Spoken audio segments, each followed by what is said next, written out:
जय श्री कृष्ण। गीता धाम गुरुकुल में फिर से आपका स्वागत है।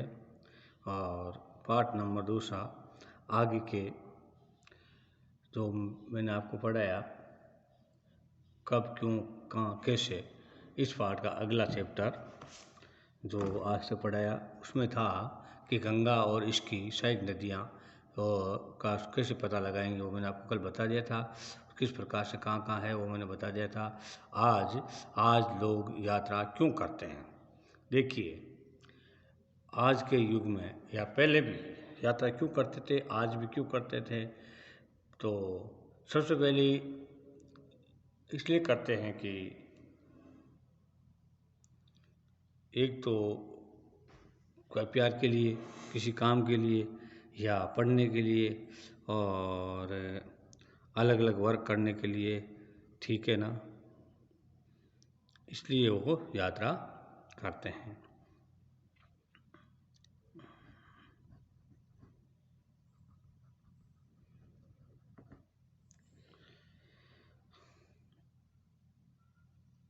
आज लोग यात्रा क्यों करते हैं, एक बार फिर से मानचित्र एक को देखना है और एक लिए हमने पहाड़ियाँ पर्वत। क्या है, हमारे देश में पहाड़ियाँ हैं और पर्वत है और समुद्र, ये सब चीज़ें अपने देश में है। और उपमहाद्वीप की प्राकृतिक सीमा का निर्माण करते हैं। किसका, हमारे भारत जिसको उपमहाद्वीप कहा गया है उसका है प्राकृतिक सीमा का निर्माण करता है, जो जिस अपना बनी हुई सीमा का निर्माण करता है। हालांकि लोगों के लिए इन सीमाओं को पार करना आसान नहीं था, क्योंकि पुराने ज़माने में हमारे पास में व्हीकल नहीं थे, साधन नहीं थे, इसलिए लोगों को इन सीमाओं को पार करना इतना आसान नहीं था, इन्हें इतना इजी सरल नहीं था। लेकिन आजकल क्या, आजकल बहुत सारे वाहन हो चुके हैं, जैसे हवाई जहाज, एरोप्लेन, हवाई जहाज है, इसी प्रकार जहाज है, शिप कहते हैं जिसको, इसी प्रकार नाव है, ठीक है। उसी प्रकार से अलग अलग जगह जाने के लिए बहुत सारे साधन हो गए हैं, रेल है, ट्रेन है, बस हैं, ठीक है ना। लेकिन पहले वो साधन की कमी थी, अभाव था। जिन्होंने ऐसा चाहा वे ऐसा कर सकें, वे पर्वतों की ऊंचाई को छू सकें और गहरे समुद्र को पार कर सकें। उपमहाद्वीप के बाद से कुछ लोग यहाँ आए और यहीं बस गए, क्योंकि आ तो गए पर बड़ा आना भी बड़ा मुश्किल था, क्योंकि उस समय नाव से आना या किस प्रकार आना, पहाड़ों पर चढ़ना, पैदल चढ़ना, इस प्रकार से वो लोग आ तो गए, आकर के वापस जाना मुश्किल हो गया, इसलिए वो लोग यहीं बस गए। लोगों को इससे आवागमन में हमारी सांस्कृतिक परंपराओं को समर्थ है। क्या हुआ, हमारी सांस्कृतिक परंपरा उस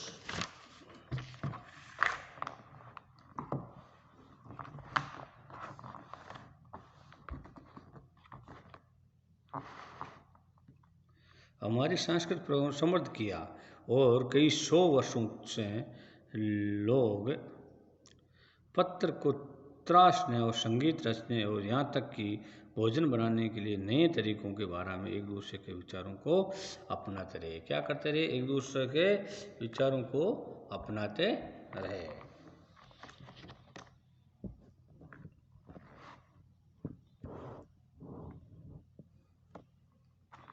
इस प्रकार से अब क्या है, हमारे देश का नाम इंडिया क्यों पड़ा, कैसे पड़ा, किस प्रकार से पड़ा और किस शब्द से बना, ये हम आपको पढ़ाएंगे। अपने देश के लिए हम प्राय इंडिया और भारत जैसे नामों का प्रयोग करते हैं। किसका, इंडिया अंग्रेजी वर्ड है और भारत हमारा हिंदी वर्ड है, और भारत कैसे नामों का प्रयोग करते हैं। तो इंडिया शब्द का इंडस से निकला, इंडिया किससे निकला, इंडस शब्द था उससे निकला, जिससे संस्कृत में सिंधु कहा जाता है। क्या कहा जाता है, इंडस को संस्कृत में क्या कहा जाता है, सिंधु कहा जाता है। अपने अटलसनी नक्शा में ईरान और यूनान का पता लगाओ लगभग 2500 वर्ष पूर्व उत्तर पश्चिम की ओर से आने वाले ईरानी यूनानियों को सिंधु की हिंदोशा अथवा इंदोस और इस नदी के पूर्व में स्थित भूमि प्रदेश को इंडिया कहा जाता था। क्या कहा जाता था, इंडिया कहा जाता था। भारत नाम का प्रयोग उत्तर पश्चिम में रहने वाले लोगों का एक समूह के लिए किया जाता था। भारत नाम का उत्तर प्रदेश में जो रहने वाले लोग थे, उनके उत्तर पश्चिम रहने वाले लोगों के एक समूह था, झुंड था, उन लोगों के लिए किया जाता था। इस समूह का उल्लेख संस्कृत को की आरंभिक लगभग 3500 वर्ष पुरानी है, 3500 वर्ष पुरानी है। कृति ऋग्वेद से मिलता है। ऋग्वेद हमारे 4 वेद है, चारों में से एक ऋग्वेद ऐसा है, इसमें ये चीज़ें मिलती है। बाद में इसका प्रयोग देश के लिए होने लगा। किसके लिए होने लगा? देश के लिए होने लगा। नेक्स्ट में हमारे अतीत कैसे जानते हैं, तो ये लिखा है पांडुलिपि लगभग 1000 वर्ष पहले लिखी गई थी। जो नीचे है पांडुलिपि, जो आपको भाषा समझ में नहीं आएगी और नहीं आज तक कोई पढ़ पाया है, 1000 साल।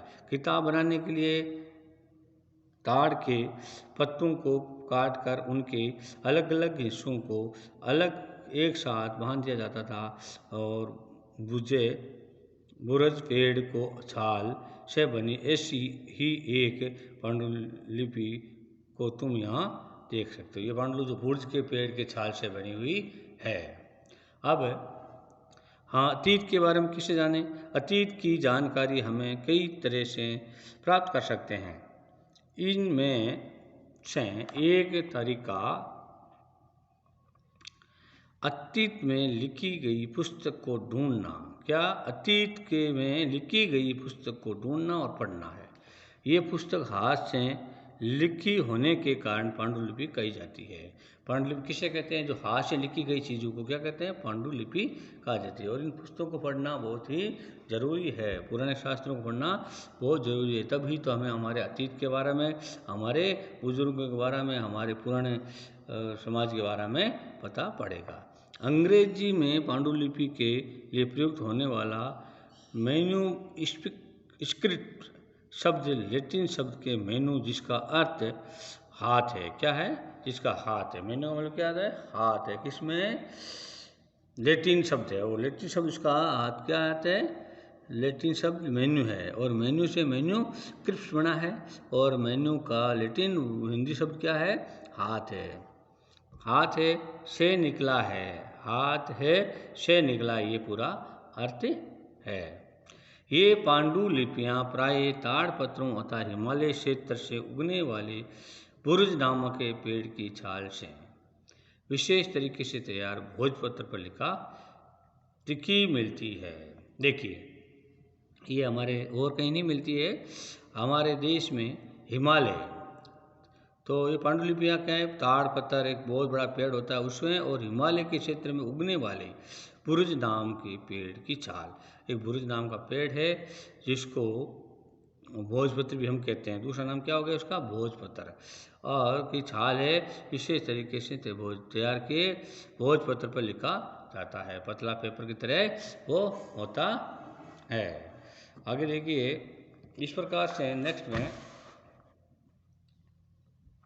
इतने वर्षों से इनमें से कई पांडुलिपियों की कीड़ों ने खा लिया और कुछ नष्ट कर दी गई। फिर भी ऐसी कई पांडुलिपियां आज भी उपलब्ध है।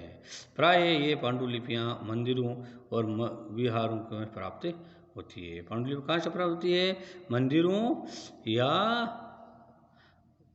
विहारों से प्राप्त होती है, जहाँ पे जगह होती है। जैसे पुस्तकालय होती है, इस प्रकार विहार अपनी एक होती थी, जिसको पुरातत्व विभाग भी आप कह सकते हो।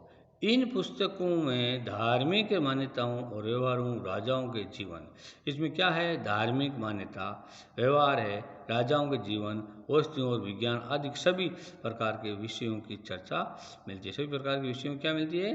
चर्चा मिलती है। इनके अतिरिक्त हमारे यहाँ महाकाव्य, कविताएं तथा नाटक भी है। क्या है? महाकाव्य और कविता और नाटक भी है। इनमें से कई संस्कृत में लिखे हुए मिलते हैं। क्या लिखते हैं? संस्कृत में लिखे हुए मिलते हैं, जबकि अन्य प्राकृत और तमिल में है। अन्य क्या है? प्राकृत और तमिल में है। ये प्राकृत भाषा का प्रयोग आम लोग करते हैं। क्या करते हैं? प्राकृत भाषा का प्रयोग आम लोग करते हैं। जय श्री कृष्णा कक्षा 6 के बच्चों को और सब लोगों को हम ये कहेंगे कि आप ज़्यादा से ज़्यादा कार्य करेंगे और अपना कॉपी में भी वो लिखेंगे और इस पाठ को पढ़ते रहेंगे, याद करते रहेंगे, और जो भी क्वेश्चन दिए जाएंगे वो कॉपी में करके वापस आपको भेजना होगा। और जो भी बच्चा जुड़ा हुआ नहीं उनसे ज़्यादा से ज़्यादा बोले, शेयर करें कि अधिक से अधिक जुड़े, क्योंकि अभी स्कूल खुलने का प्रावधान कोई अभी चांस मौका नहीं बन रहा है। जय श्री कृष्ण।